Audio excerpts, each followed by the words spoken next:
মধ্যরাতে হঠাৎ চোখ খুলে গেলে আল্লাহ তাআলার দুইটি নাম পড়ুন, তারপরে ফলাফল দেখবেন আপনি নিজে অবাক হয়ে যাবেন। মধ্যরাত, এই রাতটা হচ্ছে রাতের শেষ অংশে যদি আপনার চোখ খুলে যায় তাহলে মনে করবেন আল্লাহ তাআলা আপনাকে সফলতার দ্বার প্রান্তে পৌঁছে দেওয়ার জন্য আপনার চোখটাকে খুলে দিয়েছেন।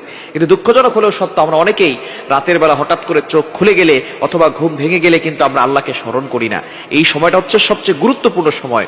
বুখারী শরীফের বর্ণনা, নবীজি সাল্লাল্লাহু আলাইহি সাল্লাম জানিয়ে দিয়েছেন, নবীজি সাল্লাল্লাহু আলাইহি সাল্লাম বলেন, রাতের শেষ অংশে, মধ্যরাতের পরেই রাতের শেষ অংশে যখন রাত একেবারে গভীর হয়ে যায়, এই সময়টা আল্লাহ তাআলা প্রথম আসমানে চলে আসেন এবং আল্লাহ তাআলা বান্দাদেরকে ডাকতে থাকেন, কার কি লাগবে আমি আল্লাহর কাছে চাও, আমি আল্লাহর কাছে বলো। অভাবে পড়ে গেছো, বিপদে পড়ে গেছো, তুমি টেনশনে পড়ে গেছো, দুশ্চিন্তায় পড়ে গেছো, আমি আল্লাহর কাছে সাহায্য চাও, আমি আল্লাহ তাআলা সকল বিপদ আপদ থেকে, বালা মুসিবত থেকে তোমাকে হেফাজত করব। সুতরাং আল্লাহ নিজে এসে ওই সময় বান্দাদেরকে ডাকতে থাকেন। মুয়াজ্জিন 5 বার প্রতিদিন মানুষকে ডাকে, হাইয়া আলাস সালাহ, হাইয়া আলাল ফালাহ, কাম টু দ্য সাকসেস, সফলতার দিকে আসো, কল্যাণের দিকে আসো।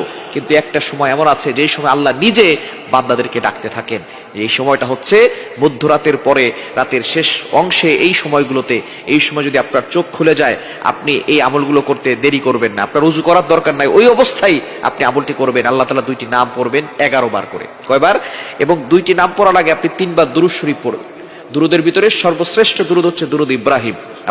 আমরা নামাজে যেটা পড়ি এই দুরূদটি বেশি বেশি পড়ার চেষ্টা করবেন। আল্লাহুম্মা সাল্লি আলা মুহাম্মদ ওয়া আলা আলি মুহাম্মদ কামা সাল্লাইতা আলা ইব্রাহিম ওয়া আলা আলি ইব্রাহিম ইন্নাকা হামিদুম মাজিদ।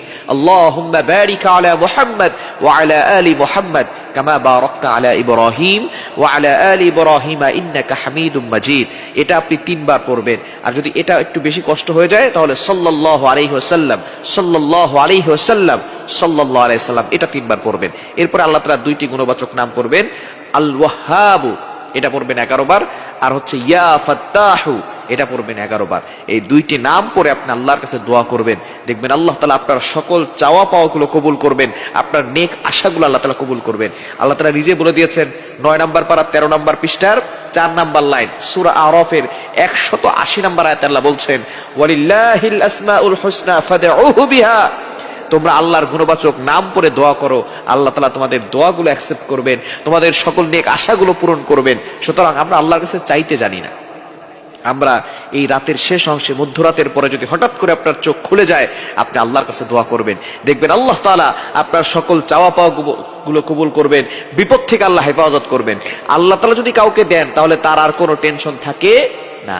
দুনিয়ার রাজা বাদশা যদি আপনাকে বলে যে আমি তোমার সাথে আছি, বাংলাদেশের প্রেসিডেন্ট যদি বলে আমি আপনার সাথে আছি, তাহলে আপনার কোনো টেনশন থাকবে না। আমেরিকার প্রেসিডেন্ট যদি বলে আমি তোমার সাথে আছি, আপনার কোনো টেনশন থাকবে না।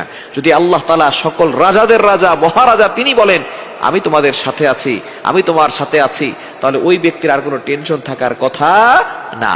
সুতরাং আল্লাহ হচ্ছেন সকল রাজাদের রাজা, মহারাজা। ওই আল্লাহর সাথে সম্পর্ক তৈরি করতে পারলে আল্লাহ তাআলা সবকিছু